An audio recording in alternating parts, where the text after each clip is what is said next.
ये क्या चाय बनाई है? इसमें चाय पत्ती और शक्कर दोनों ही नहीं है। मजा नहीं आया, फिर से बनाकर लाओ। सुधाकर जी ने कप आगे सरका दिया। नीरू चुपचाप कप उठाकर ले गई और दूसरी चाय बनाकर ले आई। वैसे चाय अच्छी ही बनी थी, पर सुधाकर जी की आदत है, वो दिन में 4-5 बार अपनी बहू को इसी तरह परेशान करते थे और नुक्स निकालते रहते थे। कभी अदरक कम है, कभी कहते कि चाय उबली नहीं, कभी कहते कि दूध ज्यादा है पानी कम, तो कभी कहते थे कि चाय अच्छे से उबाली ही नहीं। नीरू कुछ महीने पहले ही शादी होकर आई थी। वो घर के खाने पीने का ढंग सीख रही थी, पर कभी तो कमी रह जाती थी और कभी कमी नहीं भी रहती तो जानबूझकर बताई जाती थी।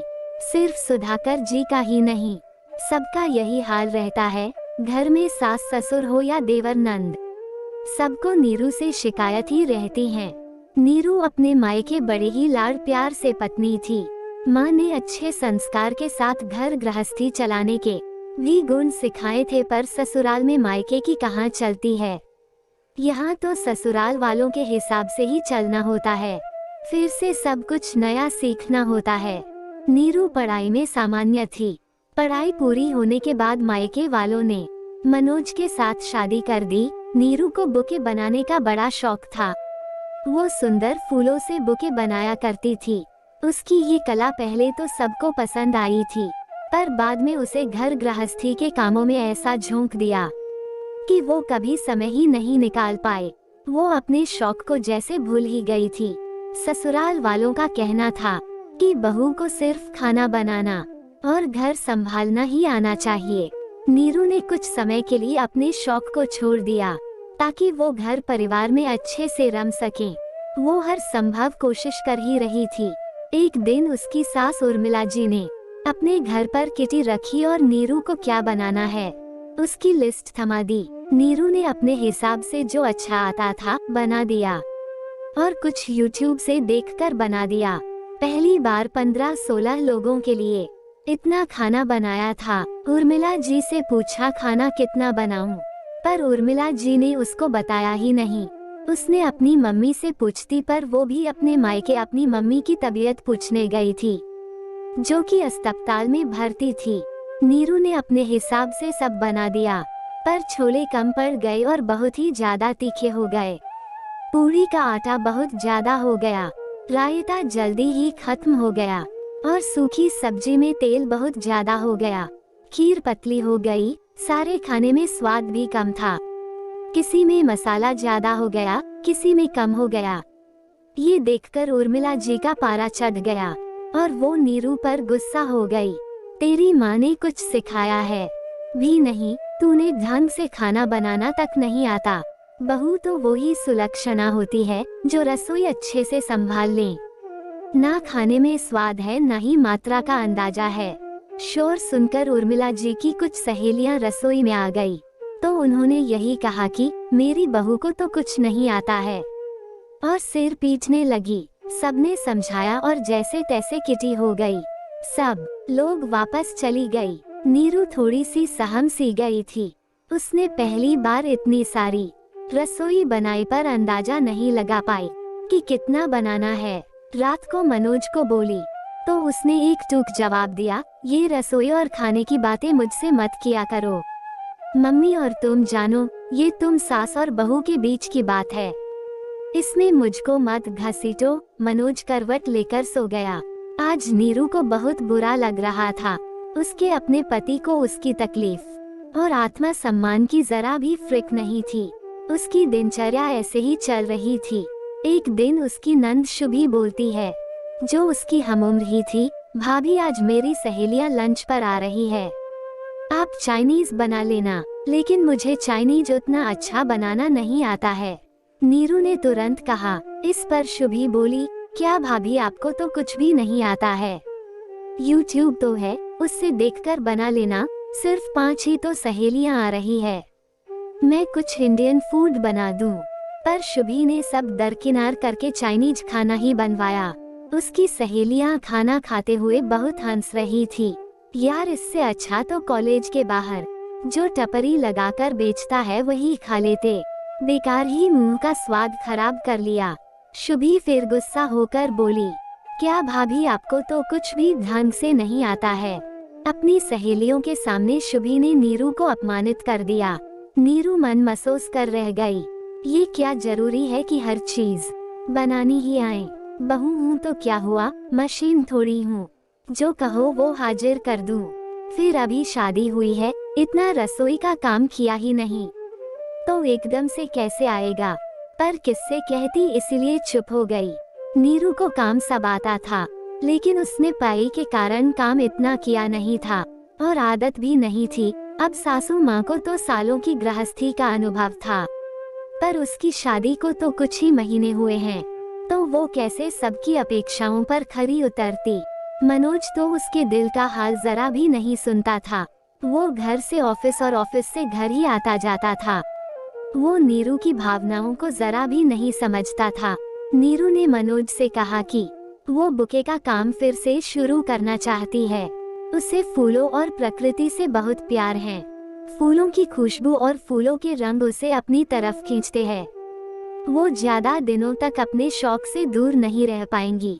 उसे लोगों को बुके बनाकर देना बहुत पसंद है। दिन में कुछ घंटे वो अपने लिए निकालना चाहती है, पर मनोज ने मना कर दिया। बुके बनाने के अलावा तुम्हें और कुछ भी आता है या नहीं? मैं अच्छा कमा रहा हूँ, मुझे तुम्हारे पैसों की जरूरत नहीं है। बुके बनाने में जितना समय नष्ट करोगी, उतना समय तुम घर के कामकाज और खाना बनाना सीखने में लगाओ तो बेहतर रहेगा। नीरू के लिए अब सब कुछ असहनीय हो रहा था। उसे उदास देखकर उसका छोटा देवर संजय बोलता है, भाभी आप उदास मत हो, मेरा एक काम कर दोगी क्या?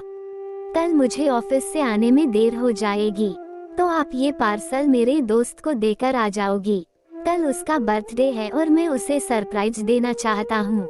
शुभी परीक्षाओं में व्यस्त है, भैया को कह नहीं सकता और उसका घर अलग रास्ते में पड़ता है। मैं उठता भी देरी से हूँ तो मैं जा नहीं पाऊंगा। आप ये स्कूटी की चाबी ले जाना, मैं आपको घर का पता भी दे दूंगा।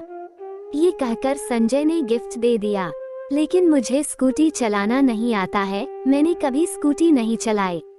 ये सुनते ही संजय भी झल्ला कर बोलता है, क्या भाभी, ना आपको ढंग से खाना बनाना आता है और न ही स्कूटी चलाना आता है, आखिर आपको क्या आता है? संजय भैया, मैंने स्कूटी सीखने की कोशिश की थी, पर मेरे हाथों एक एक्सीडेंट हो गया था। तब से मन में डर सा बैठ गया है, मैं ऑटो से जाकर दे आऊंगी।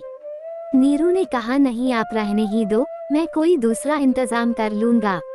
संजय ये कहकर निकल गया। आज नीरू को बहुत अपमान महसूस हो रहा था। जिसे देखो वो यही कह रहा था कि आपको तो कुछ भी नहीं आता। रोज उसके आत्मसम्मान को चोट पहुंचाई जाती थी। खाना वो बना लेती थी, पर जरूरी नहीं है कि इसमें परफेक्ट हो जाएं। सालों तक खाना बनाते बनाते इसमें एक्सपर्ट हुआ जा सकता है, कुछ महीनों में नहीं। नीरू ये सब कुछ सहन कर रही थी, क्योंकि उसके मायके में उसका साथ देने वाला कोई नहीं था।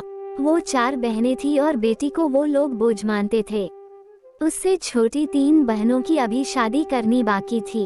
वो अपना दुख अपने मायके में नहीं बता सकती थी, पर इस तरह से रोज अपमान भी तो नहीं सहा जा रहा था। सास ससुर, देवर नंद, पति सभी उसका अपमान करते रहते थे, उसे ताने देते रहते थे। उसका बुके बनाने का और पॉट में पौधे सजाने का हुनर तो कहीं जंग खा रहा था। उसने एक दिन हिम्मत जुटाई और पति से कहा कि उसे बुके का काम शुरू करना है, अपने हुनर को चमकाना है, नहीं तो गृहस्थी में कहीं खो जाएगा। उसने बहुत जिद की, ठीक है, जो भी करना है घर से कर लो, कहीं आने जाने की जरूरत नहीं है। मेरी माँ और बहन को तकलीफ नहीं होनी चाहिए, रसोई तुम्हें ही बनानी होगी, मनोज ने कह दिया। नीरू के तो पंख लग गए। उसने अपनी सोसाइटी के ग्रुप में अपने पिछले बनाए बुके के फोटो डालने शुरू किए। उसे ऑर्डर मिलने लगे, नीरू के काम की सभी तारीफ करने लगे और उसकी अच्छी कमाई होने लगी। ये देखकर मनोज ने भी उसे सहयोग देना शुरू किया। अब घर के बाहर वाला स्टोर रूम नीरू ने काम में लेना शुरू कर दिया। शादी ब्याह हो या वैवाहिक वर्षगांठ, उसे बुके बनाने के लिए अच्छे ऑर्डर मिलने लगे। और कॉर्पोरेट जगत में भी सीनियर का वेलकम हो या कोई मीटिंग उसके बुके जाने लगे। अब वो रसोई में कम ध्यान दे पाती थी। उर्मिला जी ने अपने बेटे से शिकायत की तो उसने अपनी माँ से कहा, मम्मी हम खाना बनाने वाली रख लेते हैं।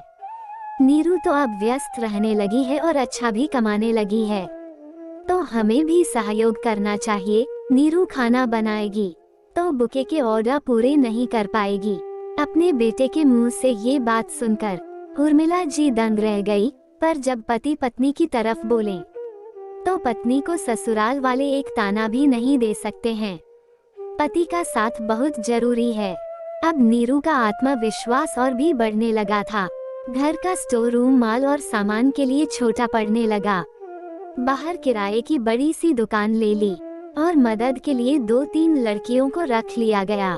बुके के साथ नीरू पौधों से सजाकर पॉट भी बेचने लगी। उसके सजाए पॉट भी बहुत ही सुंदर होते थे।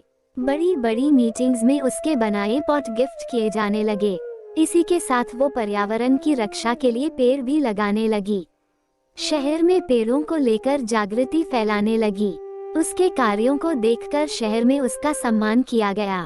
नीरू को सास ससुर देवर नंद भी कुछ नहीं कह पाते थे।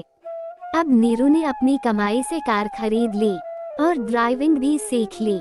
एक सुबह वो घर से दुकान के लिए जा रही थी तो उसने देखा उसके देवर की बाइक खराब हो गई है।